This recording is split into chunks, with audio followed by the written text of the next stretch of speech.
người nhé. Mình đang có một con bê tông Makita mã là HR161. Con này 16mm tối đa. Khoan khỏe phết, 3 chức năng. Mà mỗi tội là mình mua về họ chế cái máy này là 14, mặc định của nó 12V. Đây DC 12V này. Nhưng họ độ lên 14V nhưng mà nhanh hết pin lắm. Khoan được bằng cái mũi này, mũi 6 khoảng 15 đến 20 mũi là nóng hết cái phần cổ bóp, vì nó ăn dòng cao, nóng cả pin lên. Thì mình đang dự định mình sẽ độ này bằng motor không than. Đây thì mình có mua một mạch không than của máy bu lông tàu ấy, và một con motor không than của tàu này. Con này khỏe lắm. Mình mua trên Shopee của một bác hình như là shop Việt. Đây. Cửa hàng shop Việt ở Phúc Yên, Vĩnh Phúc. Con motor này đấu là motor không chổi than 3 pha đây. Nó có 3 cái cực đấu đây. Đây là nguồn 18V. Thì mình đang có sẵn pin 18V nữa. Thì mình dự định là sẽ chế con này sang. Giờ mình sẽ tháo con máy khoan này ra xem nhé.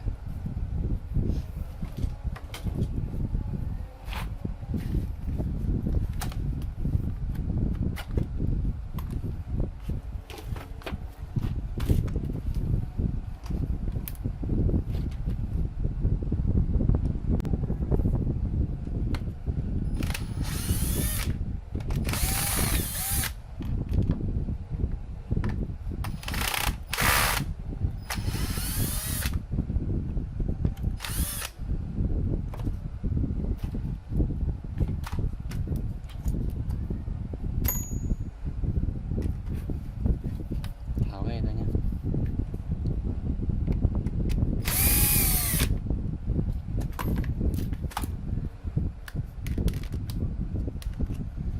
Cái này nó là cái nấc gạt chuyển chế độ và 4 con ốc rồi đó.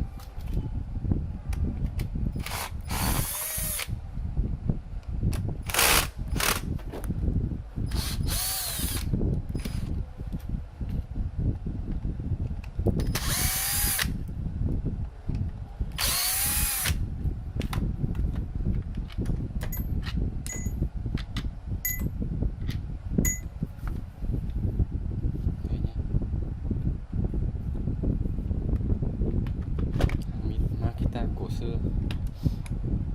Makita này Makita cổ. Đây. Bộ số của nó đây là kiểu piston, không dành về cái món này nữa.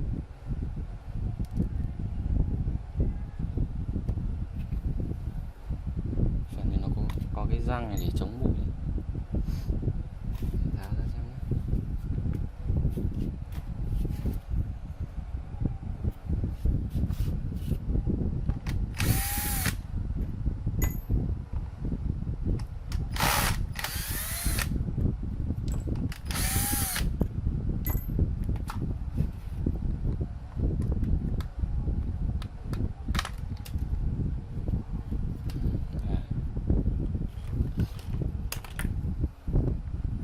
Đây, nó là đầu trước của nó là cái chân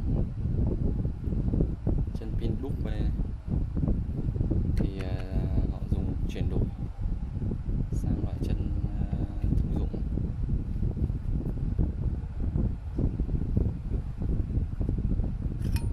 Motor này to lắm. Đây cái miếng này tản nhiệt. Đây.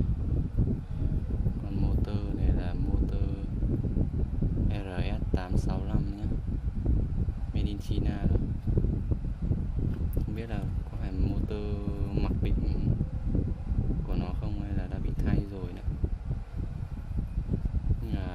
van bê tông mình nó sẽ khỏe. Cái này là đã được có dấu hiệu bị khó nóng lên ấy, xong để họ tháo. Khả năng con motor này không phải của nó đâu.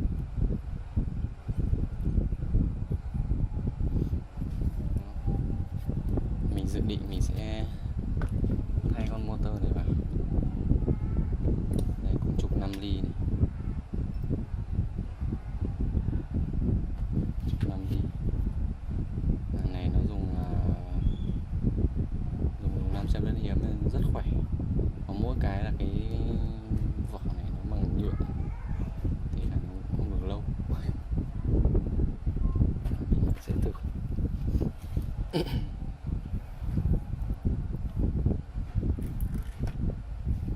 Rồi mình sẽ tháo lên. Đây, sau khi mình tháo motor thì motor cũ của nó đây, và mình đã thay được con motor không chổi than đây. Thì mình xin nói qua về cái thay trục.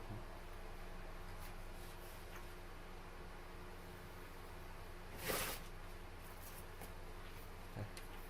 Các bạn kiếm con motor 775 này hoặc là con hỏng ấy thì tháo cái rô tô của nó ra và đóng lấy cái trục ra, đóng trục ra nhé, tháo ra lấy cái trục của nó nhé. Cái trục của nó đây, cái này mình đã làm cắt bớt rồi. Đây, mình tháo ra được trục 5 ly đây. Sau đó các bạn lấy motor này, tháo nó ra và lấy cái rô tô của nó ra. Tháo cái motor tàu này rất dễ thôi, nó không như motor xịn được. Sau đó các bạn đóng ra và thay cái trục này vào, thay cái trục này. Sau đó lại lấy cái bi, lấy cái bi, vòng bi mà như này này, ở trong motor 775 ấy, nó có mã là 625, hình như là 625. Đây, cái mã của nó đây, vòng bi của nó đây.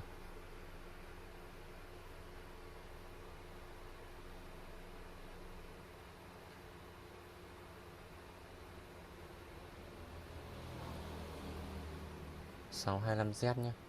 Này. Các bạn tháo lấy cái trục trong của nó đây, cái viên bi, cái bi này mình lấy tượng trưng thôi. Sau đó để lấy cái lõi vào trong, nó sẽ bằng khít đúng với cái giống cái lõi đồng này. Sau đó mình chốt, mình đóng lại để đóng cái cánh quạt này vào là vừa khít luôn đấy. Sau đó mình lắp thêm cái kê bằng alu, tấm alu là nó sẽ chặt và nó không bị xóc ra. Bằng cò thì mình lấy cò hàng tàu thôi, và cái bộ điều khiển của nó đây.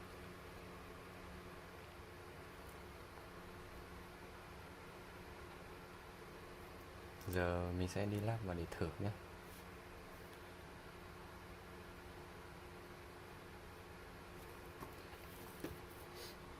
Nhớ là motor trục 5 ly nhé.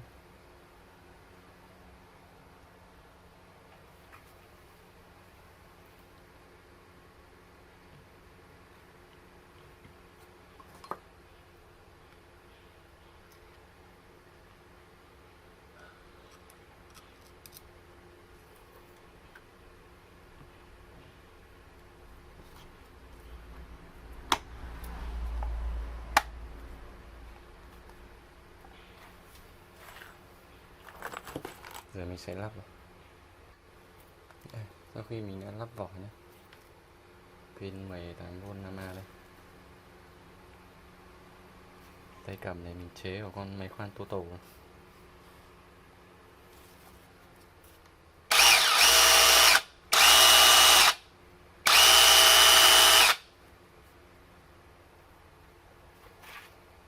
chế độ.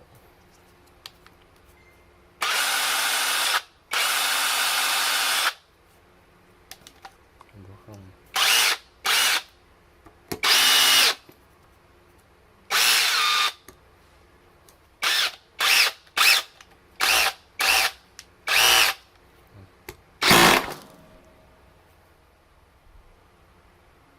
Tôi sẽ thử đi khoan nhé.